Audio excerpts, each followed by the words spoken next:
Hello, for this unit I'm doing social studies. It's one of my favorite subjects, so it was pretty easy for me to decide to do social studies. We are doing the Revolutionary War, which is also one of my favorites. So for this lesson, I decided to do a discussion web. I thought this one was the best choice because I think it engages students the best. And I think it's different. It's, in my experience in school, there was a lot of listening to lectures, read PowerPoints, read the textbook, or like verbal discussions. And this one I really like that the kids can write it out and then discuss it within a group or as a whole class. I think that's really helpful, and I think it's something different that gets kids engaged and allows them to discuss things in more detail. I also think it's helpful that kids can talk with other students in their class to help, which helps better understand like those who are struggling with the material that we're learning. It might be easier to go to a peer and to hear it from a peer instead of a teacher, because sometimes kids are a little bit afraid to ask questions, or they don't want to seem like they don't understand or that they're not paying attention. So it might be easier for them to discuss it with their fellow students. I also really like this because it helps teachers see if the kids are actually understanding the material, because instead of just going through a PowerPoint where the kids are supposed to be reading or taking notes, they can actually hear how the kids are making connections and what they think, what's in their own thoughts. And it helps engage everyone in the class, not just those who raise their hands or those who, you popcorn pick or pick from a jar, like names. It ensures the entire class is involved, which I think that's really important, because I think sometimes the quiet kids or the kids that aren't paying attention kind of get away with it when if they don't raise their hand, they don't get called on. So I think this is a good way to ensure that the entire class gets to participate and make sure everyone is understanding what you're discussing. So a discussion web is a handout or a visual or a worksheet. And usually in the middle, like the one in our textbook, the middle had a question, and then around it were the answers. So it was like yes and no, and then you can put your kids in a group, which is I plan on doing. I like groups. I think it's a lot less stressful. And I think it's good too for the discussing part that instead of partners, you do like a couple kids, like maybe a group of 4. That way you can get a whole bunch of different points of views. So I'm out of town with a family emergency that I didn't find out about until yesterday. So of course I left my handout on my desk, so at home. So like any teacher, I improvised, and I just wrote one out really quickly on a notebook. So it's not the prettiest, but it'll work. So this is it. So this is my, the topic, Revolutionary War. And then this is my question: which George would you support?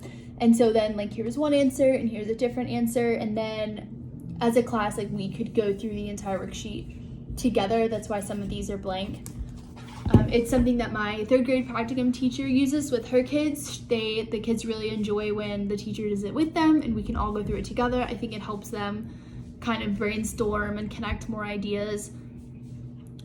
For the books, for primary, I decided to do How a German Baker Helped Win the Revolutionary War. This one was grades 1 through 3, and I think primary is typically kindergarten through 2nd, but I thought this one was really cute, and it's a little bit different. Not a lot of stories about the Revolutionary War involve Germans, so I thought that might be really interesting to learn about. And then for elementary, I did George versus George, which is actually a book that my mom recommended to me. She's a 4th grade teacher and teaches the Revolutionary War in Georgia.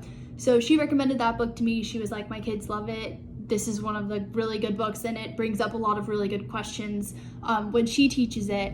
So I used that one, and I thought it would work really well with the discussion web too. And then for middle school, I did the Revolutionary War and Interactive History Adventure, which I thought was really cool because it's interactive, and I thought middle schoolers would like that more because it kind of forces them to be more engaged with reading. So those are my books. And then I have my 3 questions. So my sample is on my story, George versus George. So my first question is, do you think King George hated the colonists based on how he treated them. I think this is important because King George was kind of nasty to the colonists, and I think it helps kids start to get the wheels turning on, like, why did he treat them so badly? Was it just, you know, for show, like to show that he had power, or was it actually because he really did hate them for leaving and starting their own country? And then my second question was, why do you think some colonists remain neutral? I think this was a really good question to get some wheels turning again, and because I think not a lot of people think about, like, there were people that didn't choose a side. And so especially for our older kids, like in middle school, I think that was a really good question because that's not something that we really discuss in elementary school or even primary school. So I think for middle schoolers, that was a really good question. And then my third question was, which George would you support if you were alive during this time? Which is what I wrote in my discussion web. And I think that one was a really good one too, because not every kid wants to be on George Washington's side. They might like King George, they might feel bad for him or sympathize with him. So I think that's important too, that kids get to discuss like why they would support one George. And I think it's kind of fun to think, like, what if I lived in that time? Like, I think kids would really enjoy that. That one I would do for, you could really do for any primary, elementary, or middle school, which is why I liked it, because you can expand on it for the older kids or modify it a little bit and condense it for the primary, elementary kids. So I think those 3 questions were best suited for my discussion web, and I think the kids will really enjoy doing that because it gets them engaged and it gets them talking with their friends and their groups, and I think it helps teachers to assess how their kids are understanding what they're teaching, which is kind of different than just giving a quiz or a test or just asking questions. And back to the point I made earlier, it ensures that the entire class is getting involved, not just the kids that raise their hands or the kids that you draw a name out, which I think is good. And I think a lot of teachers don't get that opportunity to make sure that everyone, besides when they take tests, to make sure that everyone is getting all the information through. And then it ensures that before they take the test, if they're not understanding something, you're able to capitalize on it and correct it, which I think is really important because it gives you that opportunity to make sure that the whole class is understanding. And if not, then you can group them, you can modify the groups too. So if there's a group of kids that are struggling, you might put 2 kids that understand and are a little bit more advanced with those who are struggling, so they can kind of help, like a kid helper, which is a tactic that I learned in my other school.